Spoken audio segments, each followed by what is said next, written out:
David Etxebarria, Eulen Nuk taldeko kirol zuzendaria, denboraldi berria eta prentsan irakurri dugunez, aurtengo zuen nobedaderik handiena bada Zazpi junior hartu dituzutela, jende berri asko hartu dezuela eta taldea berregituratzea tokatu dela, ez? Bai, azkenien ziklo bat amaitu genuen pasan urtien eta oin zazpi korredore gaztetxuek hartu duguz eta ziklo berriz, ezta?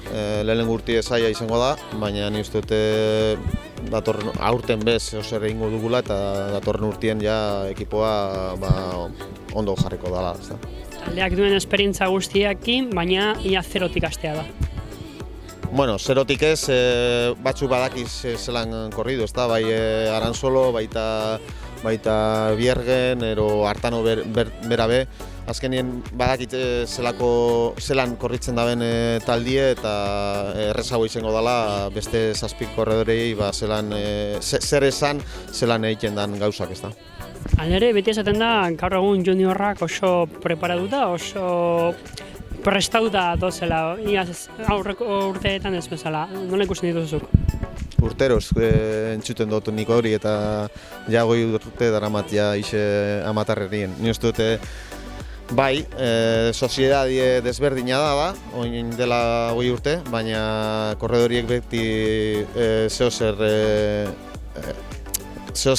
ikasi behar dute, ez dakit dana zelan korritzen da ben, ez da, ni uste dute batzuk bai nivela dekie, baina azkenien amarteretik pasatzie beraintzat be ona dela.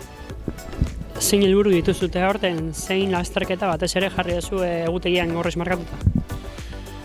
Bueno, kalendari guztiz, azkenien ez dakizun nun lortu dukezun garaipen bat, ez da, zaila izango da, ekipo eta taldie gaztie da, baina ni uste dute kalendari guztiz guretzat importante da, bai ikuste bazu etxeko kopak hor dauz, bai Aiztondo, baita Legazpia, bai Balenciaga, eta itzuliak Bidasoa eta Navarra. Normalien horrek izango diez puntu gogorrenak, ezta?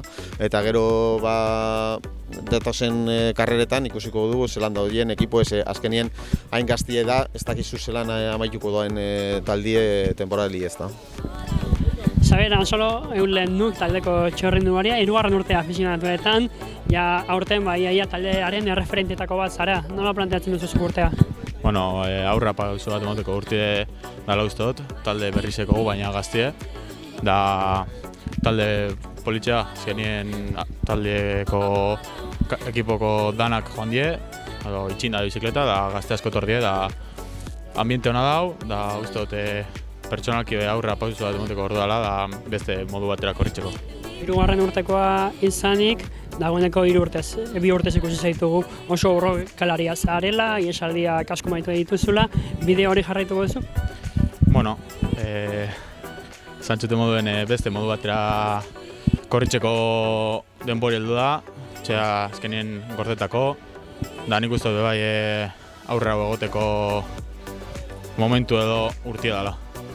Zein helbururekin planteatzen duzu, zein lasterketari begira, hemengo egutegia, kanpora begira?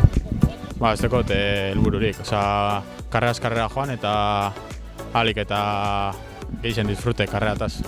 Horretarako neguan nola joan da, nola joan zaizu prestaketa? Ondo, negoen templeo, ordu asko sartu grupetigaz lagunekin eta deskonekte gehien bat, da oin azkein frantxira torte gara erritmoa bile, da hori, ona etorteko helburu hori da. Ibai Irisarri, Eulen Nuk taldeko txirrinduaria, zure lehenengo asteburua afizionatu mailan, nola da hasiera, nolako dijo hasiera? Bueno, beti hasierak gorrak izategi ez da, azkenen kategori berria, debuta, Frantzin beti azkar juten lasterketak, baina atzo sentsazio hona duke gintun. Egia esan ikusi genula bat tentsio askoko lasterketa diela, jendea maila hundikin daola, askoakin jendea, baina pixkanaka ikasten jun kategoriataz eta aber hoitzen jutegan. Zemuz talde berria, jende berri eta gazte asko zaudete? Bai, egia esan oso guztua, giro oso ona taldekidekin, denak esan dezuna azken 7 gaude lehen mailakok, baina oso guztua elkarren artean ja lehenagotik izatze ginen eta giro oso ona. Nola espero duzu demoraldia, nola lan indezu eta zein helbururekin? Negu oso nahi deu, helburu geztie erresa jartzea, azkenean kartera bakoitze behelekun jartzeko, baina helburu nagusia ikasten jutea, kategoria hoitzen jutea hasiera baten, eta gero bai herrialden pixka lehiakorragoa izatea eta albalin karrera horien lehian notea. Ez da urte baterako helburua, urte luzetan inbarko lana, emaitzak lortzeko afizinatu mailan, ez? Bai, taldekideak momentu guztien esan digute eta bai zuzendarik eta denak lasaitasunakin hartu behar dela, azkenen kategori luzea da, pixkanaka urtez urte hobetzen jun behar da, eta bueno, gure intentzia hoi, zuk esan ezuna lasaitasunakin hartzea, hobetzen jute urtezte eta aldien emaitza hobena lortzea. Sortean, mila esker. Bai, berdin.